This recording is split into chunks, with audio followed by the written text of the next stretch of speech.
Liberty Bell, and then they got the Statue of Liberty, right?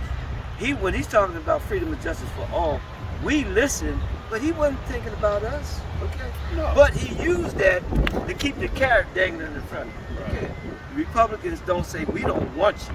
Republicans say, well, we'll take it. I mean, the Democrats, we'll take it so we can get the vote, okay? But we think just like the Republicans, we ain't gonna tell you that. We're gonna be the good cop, and the other guy's the bad cop. Jimmy, why was we trying so hard back then to throw our hat? Why did we buy into the American dream so hard, like unlike other groups? Okay. Here's the deal.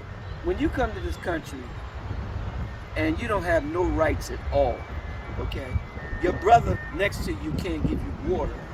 The one that enslaved you is going to give you a drink of water, okay?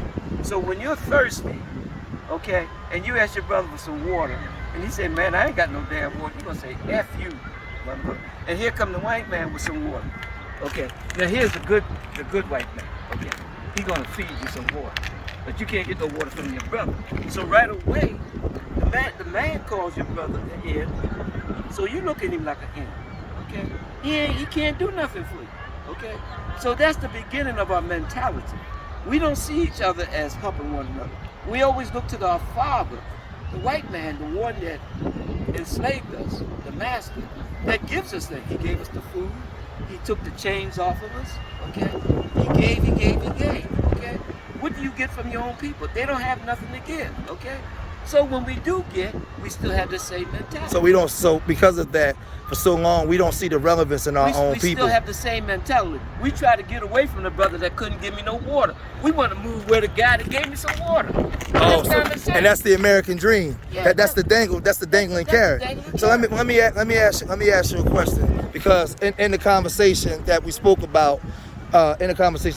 Earlier, he was saying there was a period of time in the 60s where we had like our own stores in our communities and stuff like that. Let me break that part. All right, but let me lay it out for the people real quick.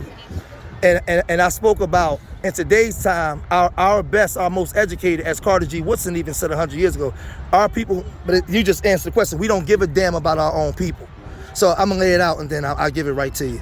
So when you look at our community today, I ask, what does the Asian man think about the black man? What does the Latino man think about the black man? The one at the bottom and the black man at the top, where he's highly invested into our community, but we're not invested into our own community. I'm gonna tell you what he think about, but he don't understand what really happened. Okay. We don't even understand what really happened to us, okay? See, when we had our own stores and stuff, we were forced to have our own stores, okay?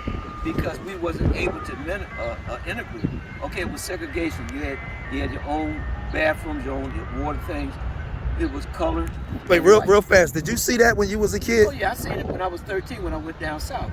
Was that for real? See, and I'm only saying this for the people that's gonna watch it, because we read a lot of books, but we don't get a chance to talk to elders that actually live this stuff. And I want to give it to my young viewers, whereas though we're gonna put some respect on the game, because they always say the elders dropped the ball, but we're gonna put some respect on our elders. So I'll give you back the floor. See, I wasn't born down south. I was born up here in north. So I was born at a time where black people had fought to the point where we had more freedoms and stuff. So when I was 13 years old and went down south, okay, I wasn't used to seeing signs saying black and white and this and that, right? So me and my big shot, I goes in the white bathroom. Okay? I'm figuring, because I don't know nothing about they gonna hang you behind, because they can't hang me because I'm this and I'm that. Not knowing that the people that live down there, they didn't have that bold view, because somebody gave me the privilege of feeling that way. Somebody died for me to think that I had privilege to do. Say that one more time. Somebody died in the South for you to even have the privilege in the North. Exactly. Somebody died in the South, okay, for me to even have the privilege of thinking that I was free, okay? Wow. Because when I went down there and seen the people that didn't feel the way I felt because they wasn't lived in that environment, they were still under attack, okay? So now we get back to the point about slavery. Because of segregation, we were forced to love ourselves, okay? We didn't love ourselves then, okay? Because my brother couldn't give me no water, all right? We didn't love ourselves, we was forced. But the minute that we was able to go and get in the melting pot, so to speak, all right? I ain't buying from you no more. I'm mixing and mingle with my pimp, so to speak, okay? Because traumatized people are looking for love in all the wrong places. Traumatized people need love, okay? Now, here's a point when you want to throw the hat in as far as religion. You ask them, the average black person, that they believe in Jesus. Oh yeah, hallelujah, I believe in Jesus, okay? But Jesus is about love, okay? He come to give you the love that you didn't get from your own people or the white man, okay? So if you love Jesus, you don't need the white man no more, okay? Say it again. If you need Jesus, you don't need the white man no more. You don't have to keep trying to get in the melting pot. Go back home and love your brother that couldn't give you the water, okay? Because he couldn't give you that water. Why is it so hard for us to do that, though? Because you're brainwashed, okay? When you become a Christian, they call it being born again, okay? You're supposed to realize that old things have passed away, all things become new. We don't use the word to get the power that the word had, because all we're doing is Constantine's religion. Okay. See, look, it would take a lot of stuff that I could go over to get to the root cause of all the stuff that's going wrong with us. We're traumatized people that need love, okay? We can't get love from one another because we couldn't give each other water when we really needed it. Well, can I ask a question? I think you answered it basically, but I want to throw this in for the young people that's watching, because a lot of black boys growing up, this right here, what I'm doing now is golden, because a lot of these black boys out here shooting each other and wilding out. They tend to call them animals and stuff, but really all they want is fathers. All they want is male elders. But see, the reason why I don't want to say they need a father, yeah, everybody needs a father and a mother. I call it male leadership. They want some type of male masculinity in their life. The reason why I don't want to get too much as far as you need a father is because in the beginning they was taking the fathers out of the house, and now they want to blame because there's no fathers in the house. Okay? Right? Yeah. No, I get it. I get it. They created the situation that we live in. Yeah. But I just think, nonetheless, a boy naturally, he seeks out his mother and he seeks out his father. I watch my son do it.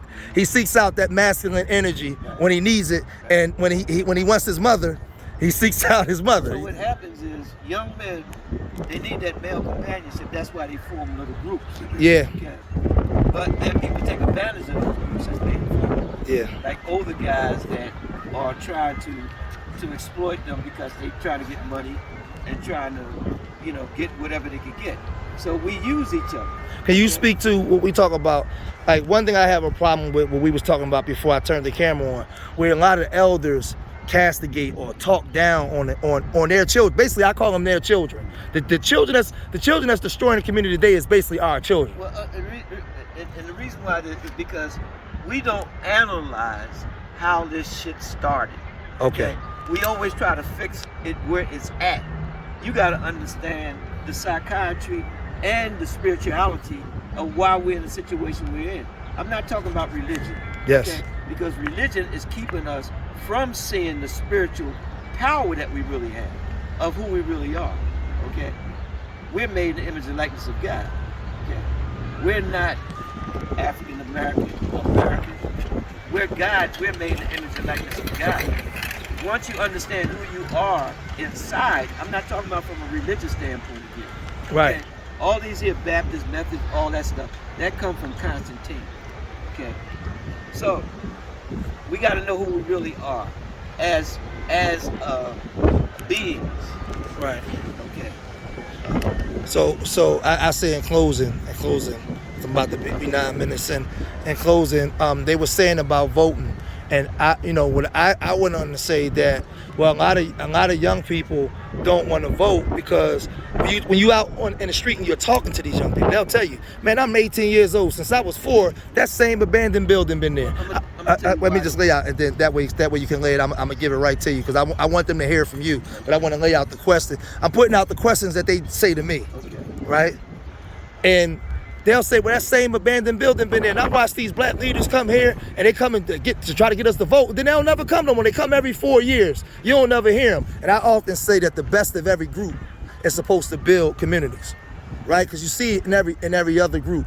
And then when there's shootings, we tend to blame everything on our own children. And then I know other groups look at us like we crazy, like, because we're not redeveloping or gentrifying our own communities. So, okay. Now, anybody can say, what's the sense of doing this? ain't nothing gonna change, okay? Now I can agree with you to a certain point, okay? It's because the man is always gonna, if you make one step, he gonna try to dig a trap to get you back to it. Yeah. Okay? So he's planning in advance. So you gotta plan in advance, okay? So now, I can imagine 200 years ago with Harriet Tubman saying we're gonna try to escape. And you probably had some black people how about, ain't no sense you trying to escape. Ain't nothing gonna happen. Okay? So it's always gonna be somebody gonna say it ain't nothing gonna change. Okay. Now the least you could do, okay, is a lot of followers and there's a lot of people that don't want to participate in certain groups. Okay. But the smallest thing you could do is to just vote. Okay? Now, that vote might help do a little something. Let me ask you a question with that though. How, from your perspective, not mine, just yours, Okay. how do we get our babies to go out and vote with the mindset, they have a defeated mindset from watching the people before them get defeated? How do we get them to just get out and do that? Well, it's just like we're sitting there talking, and I'm quite sure there's a lot of groups of people talking, okay? And it's quite sure that I'll send a message to some people, you send a message to some people, he does, okay? It's people that understand what's going on, word of mouth, try to get one person to understand what this going on. So, okay? It's saying that we don't have people that's in power, that have a platform to really tell the truth, okay? There you go. Say that again. To really tell the truth. That's the root of the problem. And the reason why a lot of times they want to talk the truth is because they're being controlled themselves. Gotcha. Okay? So what? And a lot of people, they would rather be a billionaire and not speak the truth And love their own people. and love their own people than just be a thousandaire or a millionaire. You know what's funny? What you said, because we don't love ourselves. We would And rather. that's the reason why too we Yeah, don't love ourselves.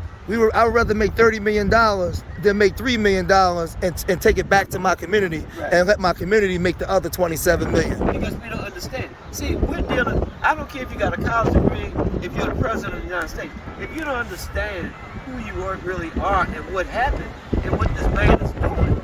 Remember, we always talk about make your own metrics, right? Yes. We know that the man got tricks, okay? You got to think out of the box, all right? Every leader before us, we seen what happened to them. We got to think different. You got to think in a way where the man ain't thinking which way you're going to go, okay? Every good plan is you can't let the man know what you're doing, but we blabber mouth, Got you. okay? Gotcha. So we're gonna wind it down. Tell the people who. Well, I'll tell them this is my mentor, Mr. Jimmy. I mean, you know, he's beyond space and time. Amen. He's beyond space and time so much, man. He was here when Abraham Lincoln was here, man. Listen, And before that, he helped Harriet Tubman. I was here before the foundation of the He was world. here before the foundation, That's man. the truth. He fought with Shaka Zulu. He helped Harriet Tubman. That's the truth. I was before them. I was before. I am. I was before. I am. That's what he said. You were with the Father before the foundation. of the world. So we're gonna sign off here, man. But I wanted to get y'all the chance, let y'all get a chance to hear from the people that give me guidance every day. When I go, Brother Russ here. that's Mr. Russ right there. Yes, sir. He's a little generation, a little ahead. He can tell you some stuff during that time. Yeah, when I come and I drop this wisdom on y'all, a lot of times, man, it's coming from my elders, man. Me at my age, I'm blessed as a black man to still have elders in the community I come from that I can go get information from. I don't have to get it in the book. I can go sit down and say, hey, Mr. Jimmy, what happened in 1965? And he's going to tell me because he was there. And they could do the same thing that you did. Yeah. So I cut this shit. I Just cut. get somebody and ask some questions. That's all. Right. They'll And tell you. I cut this short, and we got to get back to doing what, Mr. Jimmy? Loving each other? Loving each other, yeah. But we got to understand why we don't love each other. What trick the man put on us? That's right. And we'll Stop end it. calling yourself something that the man gave you 1,000 years ago and you're still using it. You're still speaking his language. So because we still speaking his language, we're still doing his deeds. Yeah, every time you call your brother that N-word. Got you. And I'll cut it short there. So make sure y'all like, subscribe, and share to the George Making Experience. Remember, I love y'all. Till the next time. Peace.